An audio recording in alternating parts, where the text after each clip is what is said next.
Hello and welcome to part 8 of the Industrial Revolution. Now we're going to talk about industrialization in France.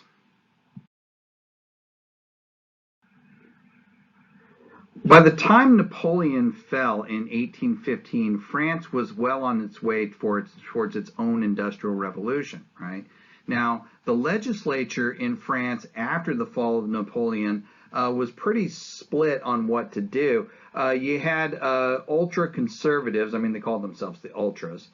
These conservatives wanted a return of absolutism, a monarchy along the same lines of Louis XIV, right? But then you had liberals under the Marquis de Lafayette, yeah, the same one from the American Revolution, who wanted wider franchise, right? The king that was put on the throne after the fall of Napoleon was Louis XVIII, the grandson of Louis XVI. He'll rule for 10 years from 1814 to 1824, and he was pretty conciliatory, right? He was a pretty popular figure. He worked very hard to unite the nation, right? But he dies in 1824. His successor, his son, Charles X, is going to rule for only 6 years from 1824 to 1830, is reactionary. Matter of fact, in 1830, he's going to dissolve the legislature altogether. He's going to impose strict censorship, and then he's going to issue what is called the Five Ordinances of 1830. The Five Ordinances of 1830 is the French version of the 6 acts that the British Parliament had passed back in 1819. All right, but it's going to have a different reaction in France, right? France has tendency to be a little bit more reactionary. In July of 1830, Paris erupts into a second French Revolution. This is known as the July Revolution, right?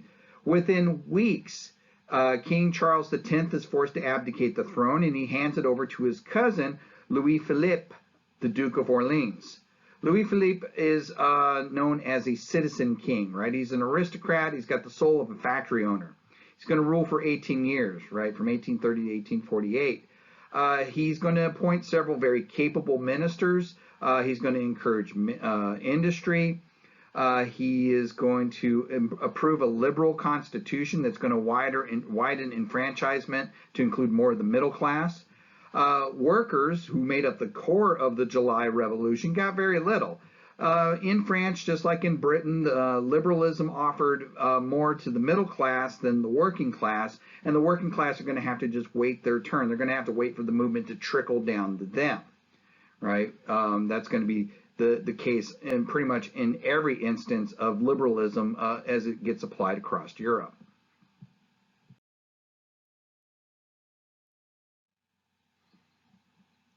By the 1830s, liberalism had given the middle class in Britain and France pretty much what they wanted. It had given them enfranchisement and the political power that came with that. It had removed the old irrational aristocratic privilege system, and it had removed censorship.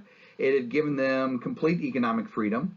But for the working class, enfranchisement and political power and all these things had continued to be denied to them.